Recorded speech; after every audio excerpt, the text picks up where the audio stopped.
संत रविदास जी एक महान भक्त और संत थे जो भारतीय इतिहास में अपने भक्ति और सेवा के लिए प्रसिद्ध हैं। उनका जन्म करीब 1450 ईसा पूर्व हुआ था और उनका विशेष प्राचीन काल में भगवान की भक्ति में महत्वपूर्ण योगदान किया गया है। यहाँ एक संक्षेपित संत रविदास जी की कहानी है। बचपन और आरंभ। रविदास जी का जन्म काशी क्षेत्र में हुआ था। उनके माता पिता कठिनाइयों और सामाजिक असमानता के कारण कई बार दुखी हो गए थे। रविदास जी अपने बचपन से ही भगवान की प्रेम भक्ति में लगे रहे थे। संत महत्वपूर्ण घटनाएं।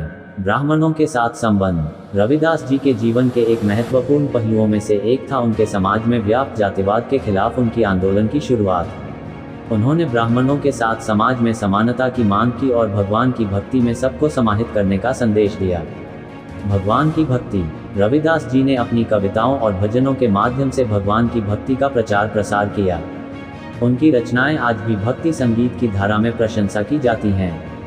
राजा और संत। रविदास जी ने अपनी ब्राह्मण वर्ग की असमानता को दरकिनार करते हुए राजा सीला के साथ मिलकर समाज में सामाजिक बदलाव के लिए काम किया।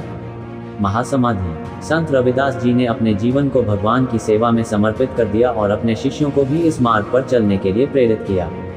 उनका महासमाधान बने जनपद के एक स्थान पर हुआ और वहां उनकी समाधि स्थल बन गई। ये स्थल आज भी एक प्रमुख धार्मिक तीर्थ स्थल के रूप में माना जाता है।